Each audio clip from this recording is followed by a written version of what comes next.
On reçoit aujourd'hui Julie Gélina, elle est directrice marketing pour les producteurs de lait du Québec. On apprenait la semaine dernière que les producteurs de lait du Québec nous offraient de nouvelles pastilles de saveur pour essayer de choisir notre fromage. Alors, on va en discuter avec elle. Bonjour, Madame Gélina. Bonjour, ça me fait plaisir de me joindre à vous. D'où est venue l'idée des pastilles de saveur? Ben d'abord, rappelons que les producteurs de lait du Québec sont toujours à l'écoute de leurs consommateurs. Ils les sondent régulièrement pour s'assurer que euh, nos consommateurs ont tout ce qu'il faut aussi pour choisir et privilégier les fromages d'ici. Et ce qu'on a découvert, ben évidemment, les consommateurs sont très fiers des produits d'ici, de nos fromages artisans notamment. Mais il y en a quand même 30% d'entre eux qui ne vont pas tant sur la découverte parce que l'offre est immense, c'est très diversifié. On a plus de 1079 fromages. Donc, c'est beaucoup. Alors, on s'est inspiré de certains de nos collègues à l'UPA. On pense notamment au sirop d'érable qui ont développé un système de classification et bien sûr la SAQ qui ça permet de démocratiser les produits.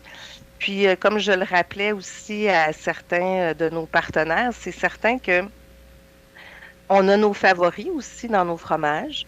Puis quand on arrive au point de vente puis qu'on ne le retrouve pas nécessairement, ben ça va nous permettre ce système de classification-là de trouver des équivalents plus aisément, très certainement.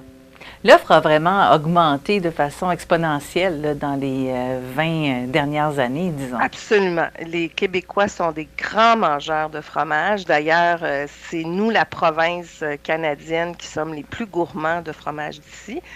On rappelle aussi que c'est la province du Québec qui, euh, qui produit le plus de fromage au niveau national. Donc, on en fait bénéficier également les autres provinces parce que le savoir-faire fromager québécois est particulièrement reconnu aussi au niveau mondial, hein. On a près de 90 fromageries qui ont de nombreux mérites à l'international. Donc ça, c'est quelque chose aussi qu'on veut raviver, hein. Nos Québécois, ils sont fiers de leurs produits d'ici. Donc, quand on peut innover, les aider à apprécier davantage de l'offre qui leur est proposée, bien, on va de l'avant avec ça.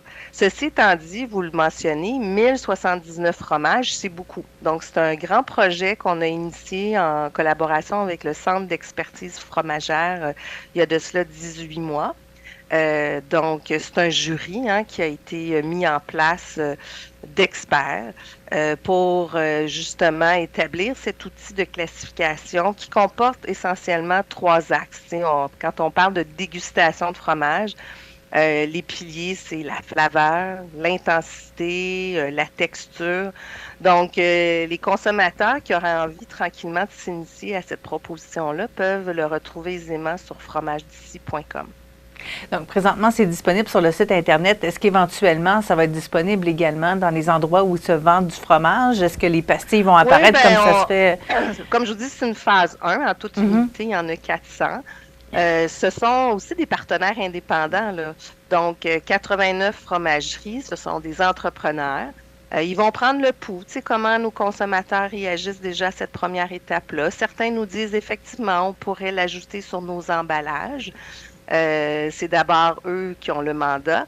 Maintenant, les détaillants, par la suite, nous, on va certainement proposer aux chaînes d'épicerie des trousses ou dans laquelle, effectivement, il y aurait du matériel sur place pour faciliter ce type de repérage-là.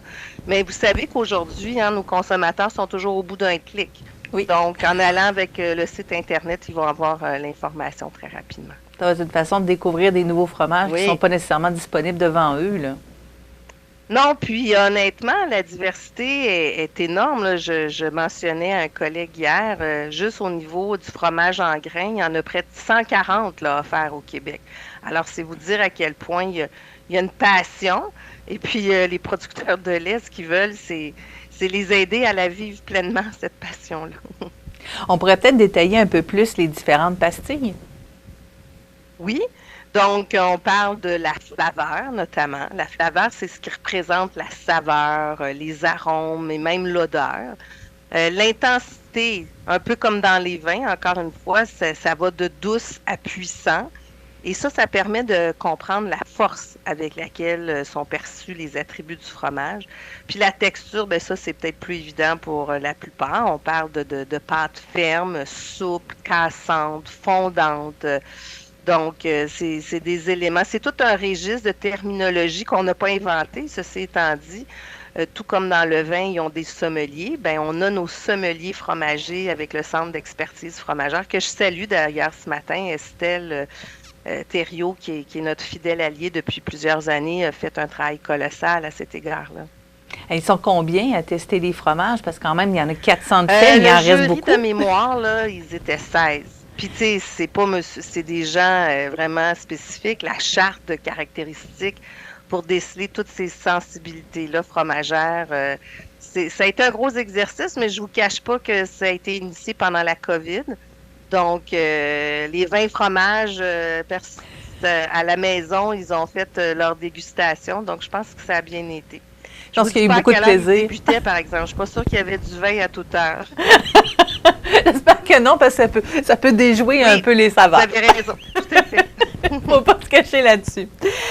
Alors, pour le moment, c'est disponible sur le site Internet, si j'ai bien compris, et il y a des classifications qui vont continuer à se faire, puisqu'il y en a 400 qui ont été faites sur les 1000 quelques. Oui, ça devrait aller assez rapidement. Le gros du travail a été de mettre la matrice, si on veut, en place, mais d'ici la fin 2024, ça sera fait. C'est une annonce, d'ailleurs, qu'on avait communiqué à nos partenaires fromagers détaillants lors du célèbre prix concours Caséus qui a lieu depuis nombre d'années en collaboration avec le MAPAC à Québec.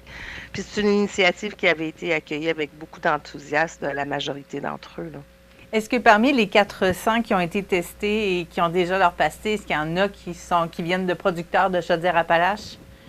Hey, j'aimerais ça vous dire oui. J'ai envie de vous dire que je pourrais vous envoyer l'information pour que vous puissiez la mettre en ligne pour vos téléspectateurs, c'est certain que oui. Mais sur les 1079, je ne les connais pas tous par cœur, mais très certainement que oui. Je vous envoie ça tout à l'heure. Effectivement, la tâche serait colossale de tous les connaître par cœur. Merci beaucoup, Julie Gélina, d'avoir été avec nous aujourd'hui. Julie Gélina est directrice marketing des producteurs de lait du Québec et on parlait des fameuses pastilles de goût qu'on propose pour les fromages. Oui. Merci. Et puis, privilégier les tableaux fromagers pendant la période des fêtes. C'est très simple et efficace. Et délicieux. Merci à vous. Bonne journée à toute l'équipe. Au revoir.